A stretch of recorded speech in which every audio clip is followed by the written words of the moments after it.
સુરત શહેરમાં યોજાનારી 8 રથયાત્રાને લઈ શહેર પોલીસ સંપૂર્ણ સજ્જ બની હોય તેમ શાંતિ સમિતિની બેઠકમાં આયોજકો, સમાજના અગ્રણીઓ અને પોલીસ અધિકારીઓ સાથે સુરક્ષા વ્યવસ્થાની સમીક્ષા કરવામાં આવી હતી.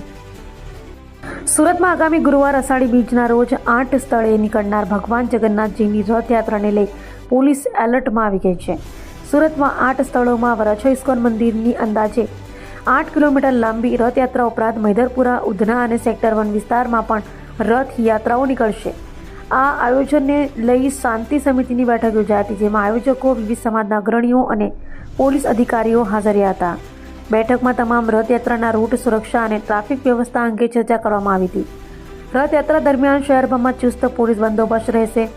Body Warne camera, command and control centre મારફતે સતત મોનિટરિંગ કરવામાં આવશે. ઉપરાંત સોશિયલ મીડિયા પર અફવાઓ અને ભડકાઉ પોસ્ટ પર નજર રાખવા માટે ખાસ સાયબર ક્રાઇમ ટીમ પણ તૈનાત કરવામાં આવી છે. સુરત શહેરમાં આગામી જગન્નાથજીની રથયાત્રાનું આયોજન થયેલું છે. સમગ્ર શહેરમાં કુલ 8 જેટલી શોભાયાત્રાઓનું આયોજન કરવામાં આવ્યું છે. ખાસ કરીને વરાછા વિસ્તાર, અશ્વિની કુમાર પોલીસ વિસ્તારમાંથી નીકળનારી ઇસ્કોન મંદિરની જે રથયાત્રા છે એ 6 કિલોમીટર જેટલી રથયાત્રા છે અને આ રથયાત્રાની સાથે સાથે મૈદરપુરા, એની સાથે સાથે ઉધના, કુલ સેક્ટર 1 વિસ્તારમાં 4 રથયાત્રાઓ નીકળનાર છે. આજે DCP zone 1, DCP zone 2, DCP zone 3 અને સાથે સાથે તમામ સિનિયર અધિકારી, આ તમામ અધિકારીઓ સાથે મળીને જે રથયાત્રાઓના આયોજકો છે એ અને સાથે સાથે ફ્રેન્ડ ઓફ પોલીસ, અન્ય ધર્મના તમામ અગ્રણીઓ, અન્ય પદાધિકારીઓ તમામ સાથે મળીને 200 થી વધુ લોકો સાથે મળી એક શાંતિ સમિતિ મિટિંગનું આયોજન કરવામાં આવ્યું હતું. અને આ શાંતિ સમિતિ મિટિંગમાં રથયાત્રાના સુચારુ આયોજનના ભાગરૂપે ચર્ચાઓ કરવામાં આવી હતી અને ખૂબ જ સરસ આયોજન સમગ્ર સુરત શહેરની તમામ 8 રથયાત્રાઓમાં ખૂબ જ સરસ રીતે આયોજન કરવામાં આવ્યું છે.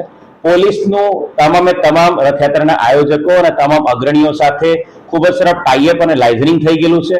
રથયાત્રાના રૂટ ઉપર પોલીસ દ્વારા તમામ જગ્યાઓ ઉપર મૂવિંગ બંદોબસ્ત, સ્ટેટિક બંદોબસ્ત, ડીપ પોઈન્ટ બંદોબસ્ત, ધાબા પોઈન્ટ બંદોબસ્ત તમામ જગ્યાએ લગાવવામાં આવનાર છે.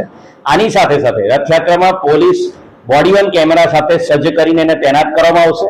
સાથે સાથે વિશ્વાસ પ્રોજેક્ટ અંતર્ગત માનનીય નાયબ મુખ્યમંત્રી હર્ષ સંઘવી સાહેબના માર્ગદર્શન હેઠળ જે વિશ્વાસ પ્રોજેક્ટ અંતર્ગત સમગ્ર ગુજરાત રાજ્યમાં જે સીસીટીવી કેમેરા લગાવવામાં આવે છે એ અનુસંધાને સુરત શહેરના કમાન્ડ એન્ડ કંટ્રોલ રૂમ દ્વારા સીસીટીવી કેમેરા દ્વારા પણ તમામ રથયાત્રાનું સુપરવિઝન કરવામાં આવશે.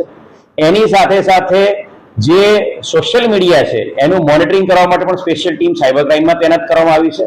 અને સુરત શહેરના તમામ પ્રજાજનોને હું મીડિયા મિત્રોના માધ્યમથી અષાઢી બીજની જગન્નાથજીની રથયાત્રાની ખૂબ ખૂબ શુભકામનાઓ પાઠવું છું અને સમગ્ર સુરત શહેરના તમામ પ્રજાજનો પર ભગવાન જગન્નાથ ખૂબ જ આશીર્વાદ વરસાવે અને સુરત શહેર પોલીસની પર પણ આશીર્વાદ રાખે એવી શુભકામના છે.